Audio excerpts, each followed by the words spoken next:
You know, the trial of Carmelo Anthony in Texas is more than just about a young man who took a knife to a trap meet. Now, there's another man who's dead.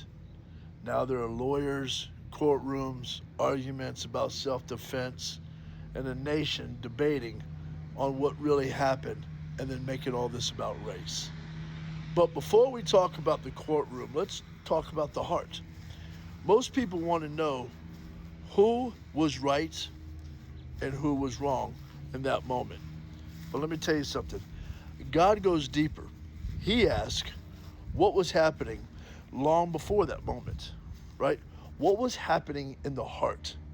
A knife doesn't create anger, it reveals it.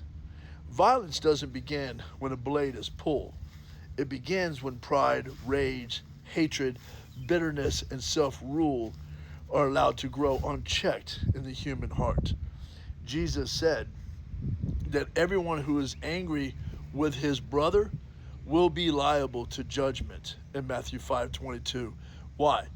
Because murder is not merely a hatred problem, it's a heart problem.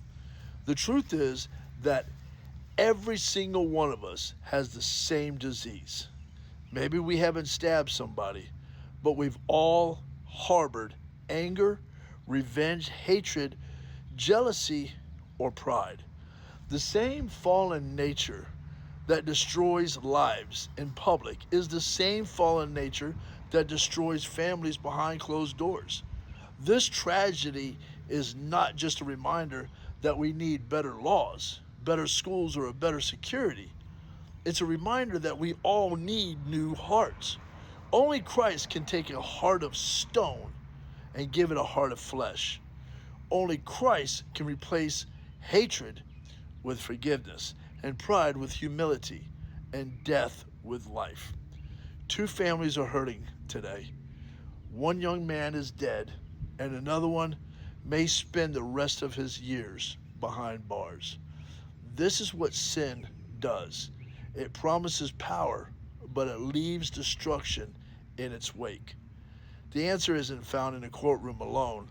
The deepest answer is found at the cross, right?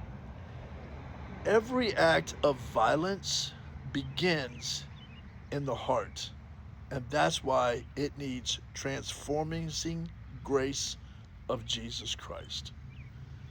Let's don't make this about race or about white and black or a hatred of this kid who stabbed the other kid. It's a tragedy and it's sad to see. But the reality is, this is exactly what sin does. Let's hate Satan.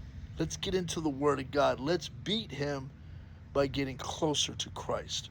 We are losing our families and our children because of Satan.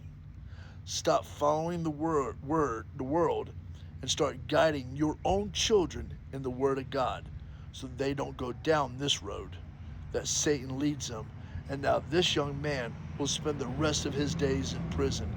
And by God's grace, he can still be saved because he has air in his lungs. This man, this boy who goes to prison may turn to God because now God has stopped all of the noise around him and now he's able to speak directly to him. Sometimes that's why people go to prison, because it's the only way God saves them. Peace.